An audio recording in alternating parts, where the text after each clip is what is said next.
of 100G, Lost Planet 2's committed to the end achievement asks that you earn all the good job awards, items, and career levels possible in the game, which amounts to over 500 separate sub-achievements that have to be completed before the overall achievement will be unlocked. The one that gives everyone the most trouble though is the number 1 achievement, which requires you to set a world record during one of the game's challenges. Something that was difficult enough if you were playing the game on release day, but almost 3 years later, topping the scores that people much better than yourself have spent an unhealthy amount of time perfecting is virtually impossible. If you're cringing just thinking about this one, you've got a long way to go, and it only gets worse.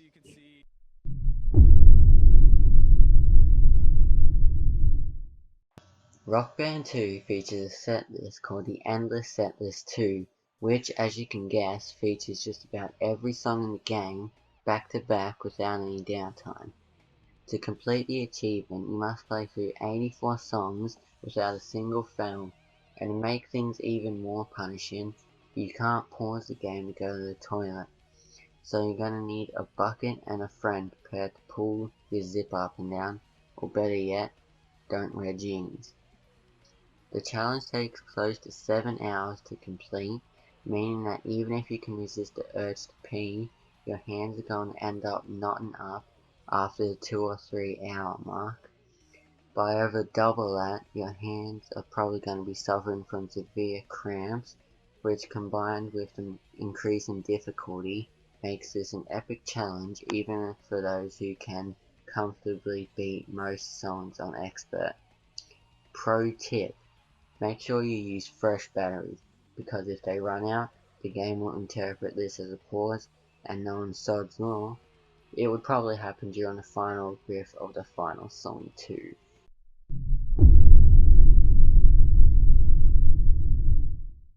Ghost Recon Advanced Warfighter's World Champion achievement is one that's not really worth the effort, and you'd have to be absolutely insane to even bother trying. The achievement requires a player to be ranked number 1 in the world on the online leaderboard, which, given that the game has been out for almost a decade, is a ludicrous demand.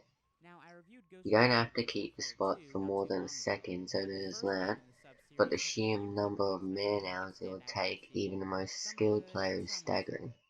Most players would likely resort to just boosting with a friend to reach the top spot. But given that the leaderboard numbers in the millions of people, do you really want to waste a chunk of your life climbing the leaderboard of a game that nobody really plays anymore? Oh, and you only get 40G for it.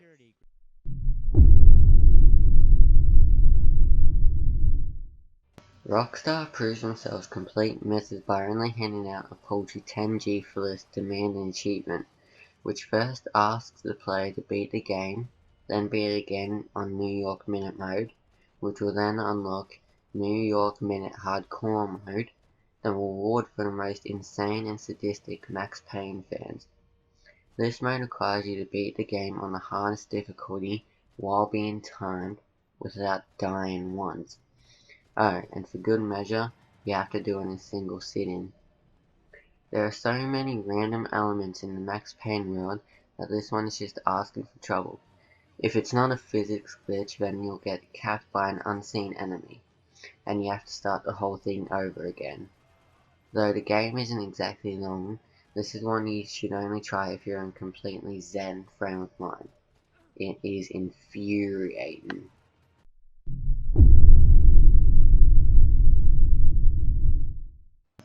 For Mortal Kombat's My Kung Fu is Stronger achievement, this achievement isn't so much difficult as it is just mind-numbingly time-consuming. It is the ultimate grindfest inviting not merely fans who are addicted to a game, but those who are flat out obsessed with it.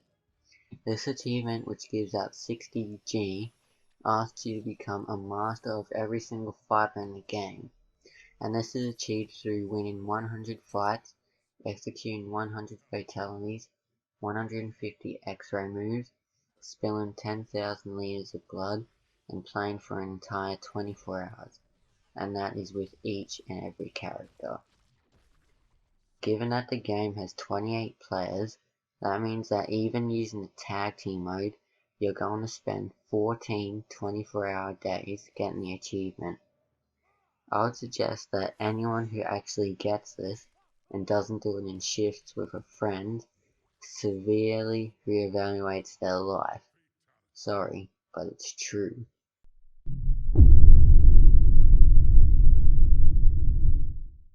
Get ready for controller smashing frustration while playing the hardcore setting on Dead Space 2. This mode essentially deactivates the New Game Plus mode, meaning that any weapons and upgrades you've picked up on your previous run cannot carry over. But really that's just the start of the bad news, and probably the least of it. There are also no checkpoints, and the player has only 3 saves with which to make it through the entire game. Thus you really need to be on your A game for this one. If the game is roughly 10 hours long, that's a save every 3 hours 20 minutes, meaning that if you are killed by an enemy, you're going to have to repeat a lot of gameplay. Not one of the harder achievements on this list necessarily, but one of the most frustrating in that it is so easy to screw up.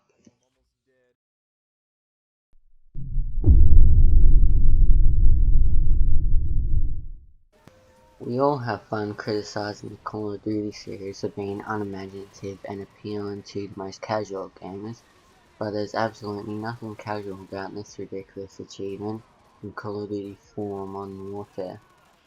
Once you finish the main campaign, Mile High Club is unlocked, a mission which requires you to board a plane in a squad and gun down a cabin full of terrorists before rescuing a hostage held on board. Doesn't sound too bad, right? Well, you only have a minute to do it, and when you have roughly 30 enemies to take down, it makes for a mission that is both nerve-shreddingly intense and maddeningly difficult. Incredible precision is required not just to survive the shootout, but to actually take the targets down fast enough. Needless to say, getting through this one is more about a bout of good luck than exemplary skill, though it certainly doesn't hurt.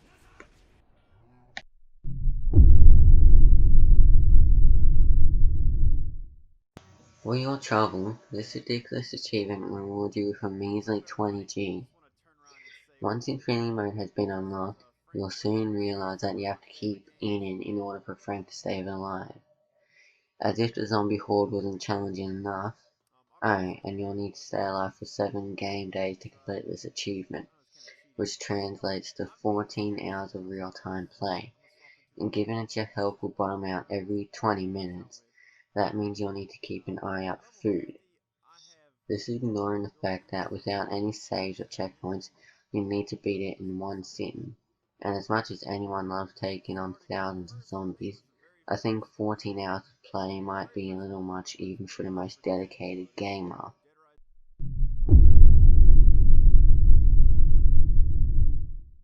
We all thought it couldn't get any worse than Gears of War 2 Insane Seriously 2.0 achievement, but we were wrong, so wrong. This is one of the most ludicrously overblown achievements ever posed to players. You need to earn all the Onyx medals by getting 6,000 kills for every single weapon in the game, take 1,500 enemy leaders as hostages, execute 6,000 enemies, revive 1,200 teammates, win 3 or 4,000 games, get 6,000 headshots, reload your weapon 25,000 times, and form a litany of other tasks that would take most players an entire lifetime to complete.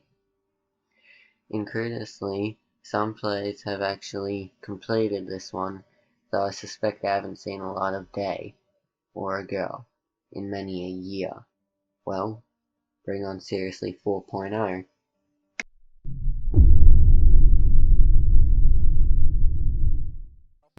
If the latest Resident Evil game wasn't torture enough, Capcom completely puts players through the enraging experience with Mega Man 10 and its infamous Mr. Perfect achievement. While the Mega Man games have always posed a fair degree of difficulty, this one just completely takes the cake.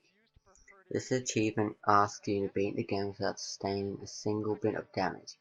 If you're hit by a bullet or miss time a single jump, you need to start again if you're actually desperate enough to get this insane achievement. For a game that's relatively easy, this will be a frustrating task, but this is Mega Man, remember, so it's going to be especially infuriating. It's just not worth the raised blood pressure, temper tantrums, and relationship breakdowns that it's going to cause. This game may not be very long, but getting through it without getting hit even once is freaking impossible.